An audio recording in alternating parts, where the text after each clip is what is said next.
Adam here with Brooksaw Antiques. Today we have this 1936 Royal O model vintage portable typewriter. I'm going to show you how to use the functions and make sure they all work. Made in the USA and one of the most iconic machines made during this era. It's got the glossy black finish. You can see a reflection. And this is the only era they really made the glossy black machines. They eventually went on to the flat black or the crinkle black because less fingerprints, less scratching on it. So this one was more beautiful and shiny, but the newer ones were more practical for an office space. But if you wanted a nice glossy machine, you got to go with this era. Up top are the margins. This is your left margin. I'm going to set that on 0, and the right one around 75. And this little panel just flips back so you can access those margins. This is the paper bail that sits on top. It's got 2 adjustable rollers, holds the page down nice and tight.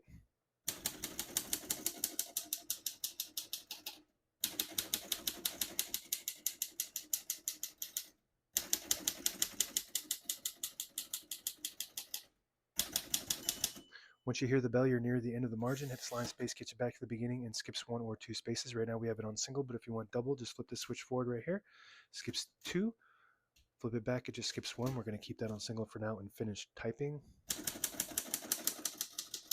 As you can see, all the keys type nice and none of them skip or stick. I'll type a sentence in red on the next line and switch from black to red. There's a switch on the right side here. Flip that all the way to the left to the red indicator. It prints the bottom portion of the ribbon, which is red. When you have it in the middle on the blue indicator, it prints the top portion of the ribbon, which is black. When you move it down into the right on the white indicator, it prints in no ink at all. It just leaves a stencil for copying purposes. We're going to move that to red.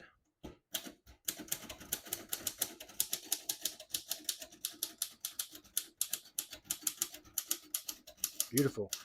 Super comfortable to type on. It's got the glass keys with the chrome rims. Just an absolutely beautiful typewriter.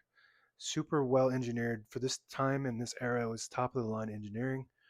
Still to this day, it's got beautiful print. Really fun to type on. Pica typeface prints 10 characters per inch.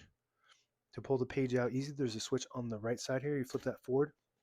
It unlocks the rollers underneath the platen, allowing you to pull the page out easy or load thicker paper like carbon copy or cardstock. Make sure you flip that back before you load the next page or else it won't load correctly. I'm going to put the color back on black. Got a shift on each side, a shift lock on the left. To clear that, just hit the shift button again. Margin release on the top left. When you get to the end of the margin, there's a mechanism that blocks you from printing. Hit that margin release, allows you to type past that block all the way to the end.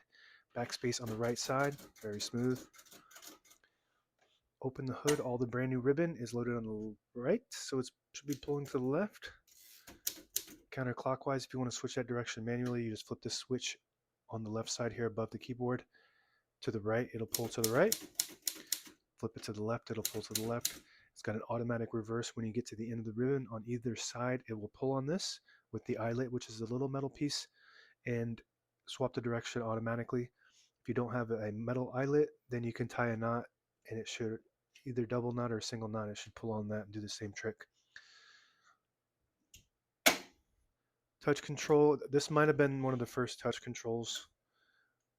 This just increases the tension when you hit the keys. You do have to hit the keys harder for them to print, but they respond faster. So you just want to play with that to gauge your preference as far as touch control goes. This does have an exclamation point key too, which is pretty cool.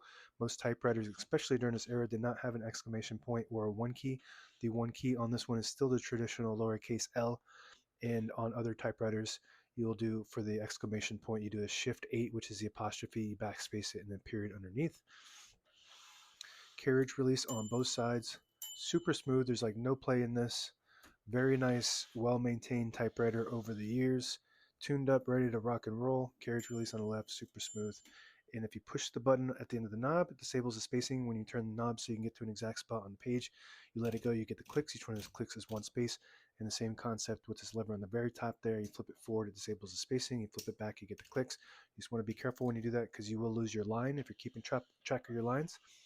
And that's it. Now available on eBay or Etsy or my new website, brooksawantiques.com.